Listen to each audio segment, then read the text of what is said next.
খেলাফত পুনরুজ্জীবনের স্বপ্নদ্রষ্টা Ertugrul Gazi ইউরেশিয়ার Bosphorus প্রণালীর কাছে ওরগুজ তুর্কিদের কাইজাজেবর গোষ্ঠীতে 1191 সালে জন্মগ্রহণ করেন।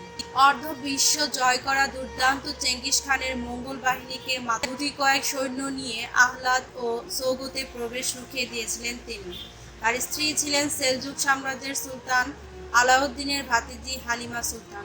তাদের ঔরসেই জন্মগ্রহণ করেন উসমানীয় খেলাফত তথা অটোম্যান সাম্রাজ্য প্রতিষ্ঠার মহানায়ক উসমান গাজী। আজ আমরা আলোচনা করব এই সাম্রাজ্যের এমন এক খলিফার কথা, যিনি স্বপ্ন, কর্ম, প্রচেষ্টা, আন্তরিকতা এবং উন্নয়নের সকল ক্ষেত্রে মুসলিম উম্মার কল্যাণ নিয়ে ভাবতেন। তার নাম আব্দুল হামিদ, যিনি দ্বিতীয় আব্দুল হামিদ নামে পরিচিত। তাকে উসমানী খেলাফতের সর্বশেষ প্রকৃত ক্ষমতার অধিকারী হিসেবে মনে করা হয়।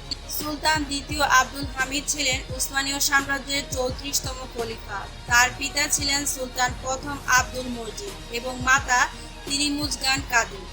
1842 সালে 21 সেপ্টেম্বর ইস্তাম্বুলের তোপকাকি প্রাসাদে তিনি জন্মগ্রহণ করেন। মাত্র 10 বছর বয়সে তিনি তার মাকে হারান। এরপর থেকে তিনি সৎ মা রহিমা কাদিনের কাছে লালিত পালিত হন। সৎ মায়ের এবাদত ও বিচক্ষণতা খলিফার মনে গভীর রেখাপাত করে। শৈশবে তিনি প্রাসাদের শিক্ষকগণের কাছ থেকে আরবি, ফার্সি, অর্থনীতি, সাহিত্য ও ইতিহাসের উপর পাণ্ডিত্যপূর্ণ জ্ঞান অর্জন করেন। অশ্বারোহণ ও তরবারি চালনায় তিনি ছিলেন অত্যন্ত দক্ষ। তিনি ছিলেন অত্যন্ত মিতভাষী এবং আবিদ ব্যক্তি। শৈশব থেকেই তিনি রাত জেগে এবাদত বন্দেগী করতেন। 1868 থেকে 69 সালে চাচা ও তৎকালীন খলিফা আব্দুল আজিজের সাথে ইউরোপ ভ্রমণ করেন। চাচা তাকে অত্যন্ত স্নেহ করতেন এবং খেলাফতের জন্য যোগ্য ব্যক্তি মনে করতেন। ইউরোপীয়দের সভ্যতা, সামরিক সক্ষমতা এবং গোয়েন্দা তৎপরতা আব্দুল হামিদকে এক নতুন জগতের সন্ধান দান করেন। তিনি বুঝতে পেরেছিলেন উসমানীয় খেলাফত রক্ষা করতে হলে সামরিক সক্ষমতা এবং গুপ্তচর বৃত্তির ব্যাপক আধুনিকায়ন করতে হবে। পাশাপাশি ইউরোপীয় অ-ইসলামিক সংস্কৃতিকে প্রত্যাখ্যান করে ইসলামিক সংস্কৃতির পুনরুজ্জীবন ঘটাতে হবে। আব্দুল হামিদের খেলাফতের দায়িত্ব গ্রহণের কোনো ইচ্ছে ছিল না। তার পিতার জীবনদশায় তিনি ছিলেন মসনদের তৃতীয় উত্তরাধিকারী। 1861 সালে তার পিতা সুলতান আব্দুল মজিদ ইন্তেকাল করলে চাচা আব্দুল আজিজ খেলাফতের দায়িত্ব গ্রহণ করেন। 1876 সালে তিনি নিহত হলে তার ভাই পঞ্চম মুরাদ মসনদের হাল ধরেন। ধারণা করা হয় চাচাকে হত্যার ষড়যন্ত্রে ইয়াহুদি সংগঠন ফ্রি মিশনের সাথে পঞ্চম মুরাদেরও হাত ছিল।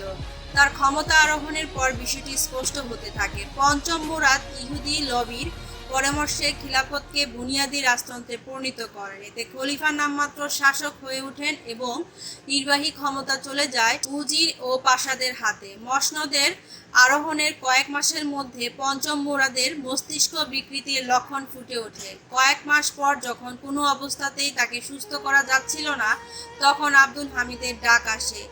ইয়াহুদিবাদী ফ্রি মিশন এবং নব্য তুর্কিদের অনেক অন্যায্য শর্ত মেনেই 1876 সালে 31 ডিসেম্বর তিনি খেলাফতের পদে আসীন হন। খেলাফতের দায়িত্ব গ্রহণের পর আব্দুল হামিদ কঠিন পরিস্থিতির সম্মুখীন হন। একদিকে ইয়াহুদিবাদী ফ্রি মিশন সদস্যদের ব্যাপক তৎপরতা, অন্যদিকে ইউরোপীয় সংস্কৃতি দ্বারা প্রভাবিত নব্য তুর্কি তরুণদের আস্ফালন খলিফার জন্য রাষ্ট্র পরিচালনাকে কঠিন করে তুলেছিল। পাশা হিসেবে পরিচিত তুর্কি সামরিক প্রশাসনিক আমলাদের চাপে খলিফা মিদহাত পাশাকে খলিফার প্রধান উপদেষ্টা হিসেবে নিয়োগ দেওয়া হয়। প্রথম দিকে মূলত খেলাফতের মুখোশে মিদহাত পাশার নেতৃত্বাধীন আমলারা অটোম্যান সাম্রাজ্য শাসন করে। তারা খেলাফতের সমূহ ক্ষতি হয় এরকম অনেক সিদ্ধান্ত খলিফার উপর চাপিয়ে দেয়। তাদের সিদ্ধান্তে 1877 থেকে 78 সালে রুশদের সাথে অটোম্যানদের এক রক্তক্ষয়ী সংঘাত ঘটে এবং অটোম্যানরা ব্যাপক ক্ষয়ক্ষতির শিকার হয়। এই পরাজয়ের পর খলিফা পাশাদের লাগাম টেনে ধরেন। মিদহাত পাশা বলয়ের বহু পাশাকে পদচ্যুত করেন। পঞ্চম মুরাদের জারি করা রাজতান্ত্রিক তথা বুনিয়াদী সংবিধান বাতিল করেন এবং নির্বাহী ক্ষমতা নিজের হাতে তুলে নেন। খলিফা মিদহাত পাশার অপসারণের পর তার ব্যাপারে লিখেন, মিদহাত পাশা আমাকে নির্দেশ দিত যেন সে আমার উপর সকল কৃতিত্বের অধিকারী। তার স্বেচ্ছাচারিতায় আমাদের এই খেলাফতকে মৃত্যুর মুখোমুখি দাঁড় করিয়েছে। নির্বাহী ক্ষমতা গ্রহণের পর খলিফা মুসলিম উম্মার স্বার্থে একের পর এক চমকপ্রদ সিদ্ধান্ত নেন। তিনি হিজাজ রেলওয়ে চালু করেন, ইস্তাম্বুল ও ফিলিস্তিনের সাথে মদিনা শহরকে সংযুক্ত করেন। রুশ উসমানীয় যুদ্ধের পর ব্যাপক ঋণের বোঝা সাম্রাজ্যকে ভারী করে তুলেছিল। খলিফা এসব ঋণ পরিশোধে আলাদা বিভাগ প্রতিষ্ঠা করেন।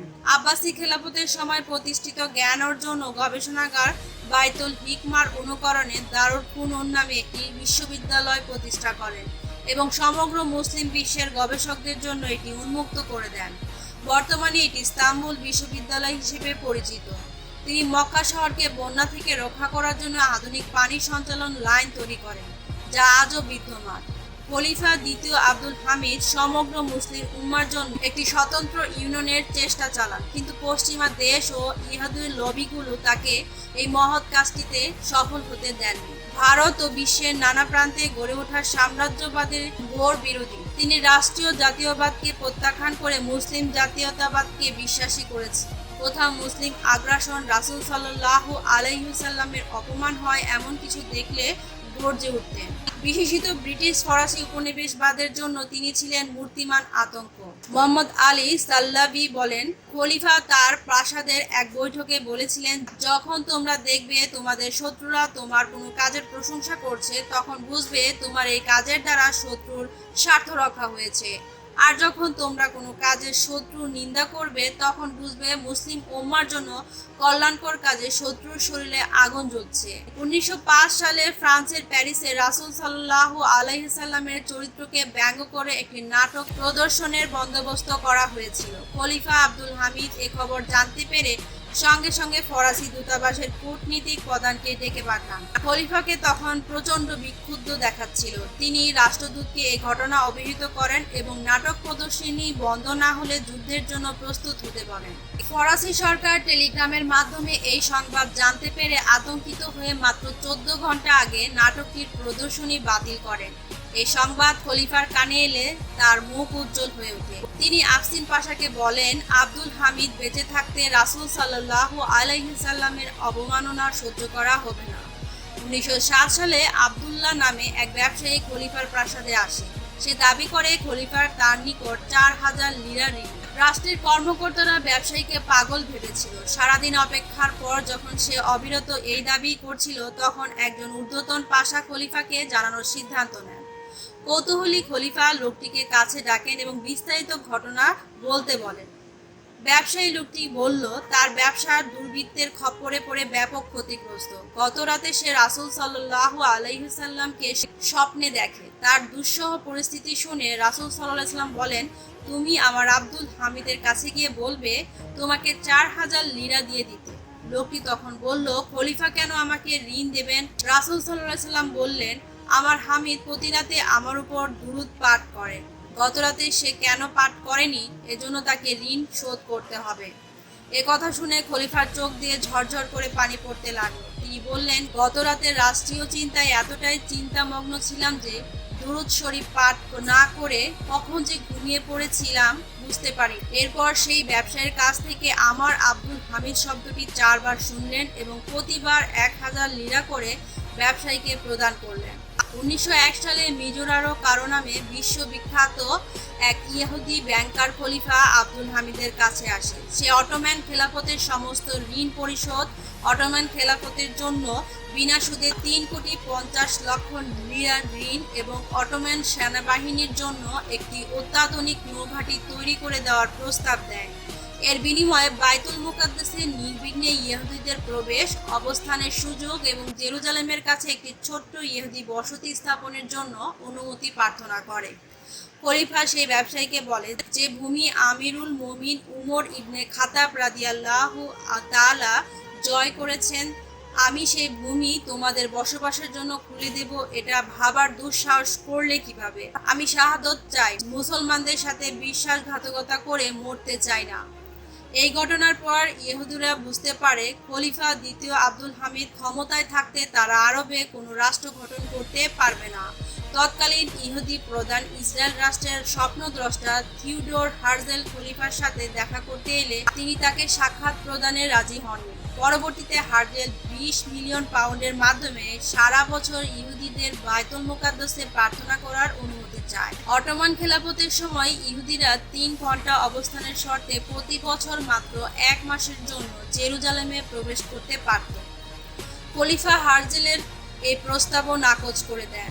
ফিরতি চিঠিতে তিনি লেখেন, তারা যেন এই পরিকল্পনা নিয়ে আর অগ্রসর না হয়। তাদেরকে জেরুজালেমের এক মুঠো মাটিও দেওয়া হবে না, যেহেতু এটার মালিক তিনি নন, এটা মুসলিমদের রক্তে কেনা ভূমি। ইয়াহুদি হার্জেল হাল ছেড়ে দেননি। সে ব্রিটিশদের সাথে আতাত করে এবং ব্যাপক সম্পদ আর ভোগ্যপণ্যের প্রলোভন দেখিয়ে অটোমান সেনাবাহিনীদের একটি অংশকে সুলতানের বিরুদ্ধে খেপিয়ে তোলেন।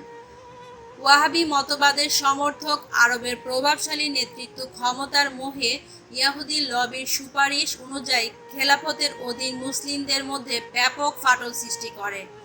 জায়নিস্ট নব্য তুর্কি তরুণ ইংরেজ বেনিয়া সম্পদের মোহে অন্ধ শক্তিশালী পাশাদের ষড়যন্ত্র খলিফাকে কর্মেই দুর্বল করে তোলে। 1908 সালে খলিফার বিরুদ্ধে এক সম্মিলিত অভ্যুত্থান সংগঠিত হয় এবং খলিফা পুনরায় রাজতান্ত্রিক শাসন জারি করতে বাধ্য হন। খলিফার সুপ্ত ইচ্ছে ছিল পুনরায় খেলাফত ব্যবস্থা প্রবর্তন করবেন। এজন্য 1909 সালে তার অনুগত সৈন্যরা পুনরায় বিপ্লব শুরু করে। জায়নবাদীদের দুর্দান্ত তৎপরতায় তা ব্যর্থ হয় এবং খলিফাকে ক্ষমতাচ্যুত করে নির্বাসনে পাঠানো হয়। তার ভাই পঞ্চম মুরাদ নামমাত্র সুলতান হন। খলিফা আব্দুল হামিদ নির্বাসিত অবস্থায় মুসলিম উম্মার জন্য আকুল হয়ে কাঁদতেন। কঠোর নিরাপত্তা ব্যবস্থার জন্য তিনি কারোর সাথে দেখা করতে পারতেন না। তার সহকারী হিসামউদ্দিন বলেন, খলিফা খেলাফতের আরোহণের পর থেকে মৃত্যুর আগ পর্যন্ত প্রায়শ দীর্ঘশ্বাস ফেলে বলতেন, হয় খেলাফত নয় শাহাদত। গৃহবন্দী অবস্থায় 1918 সালের 19 ফেব্রুয়ারি তিনি বেইলারবিগ প্রাসাদে ইন্তিকাল করেন। তিনি ছিলেন অটোমান সাম্রাজ্যের সর্বশেষ প্রকৃত খলিফা। খলিফা আব্দুল হামিদের পতনের পর অটোমান শাসন নামমাত্র টিকেছিল। জামাল, তালাত ও এনভার পাশার একের পর এক ঠগকারী সিদ্ধান্তের ফলে প্রথম বিশ্বযুদ্ধে উসমানীয় সাম্রাজ্য প্রায় ধ্বংস হয়ে যায়। প্রথম বিশ্বযুদ্ধের পর লিসবন চুক্তির মধ্য দিয়ে 1924 সালে অটোমান সাম্রাজ্যের বিলুপ্তি ঘোষণা করা হয়। সমাধি হয় 1299 সাল থেকে 625 বছর ধরে চলা সবচেয়ে দীর্ঘস্থায়ী খেলাফতের। এর পরের ইতিহাস বেদনার কাটাঘেরা ইতিহাস। মুসলিম শাসকগণ পাশ্চাত্যের কাছে অবিরত আত্মসমর্পণ করতে থাকে। অভিভাবকহীন মুসলিমগণ মার খেতে থাকেন বিশ্বের নানা প্রান্তে। পশ্চিমাদের সাম্রাজ্যবাদী নীতি আর কৃতিত্বের সীমাহীন অন্ধকারে ডুবে যায় মুসলিম বিশ্ব। তো বন্ধুরা, ভিডিওটি ভালো লাগলে প্লিজ এই চ্যানেলটি সাবস্ক্রাইব করুন। এরকম আরো নতুন নতুন ভিডিও পেতে এই চ্যানেলের সঙ্গেই থাকুন। ধন্যবাদ।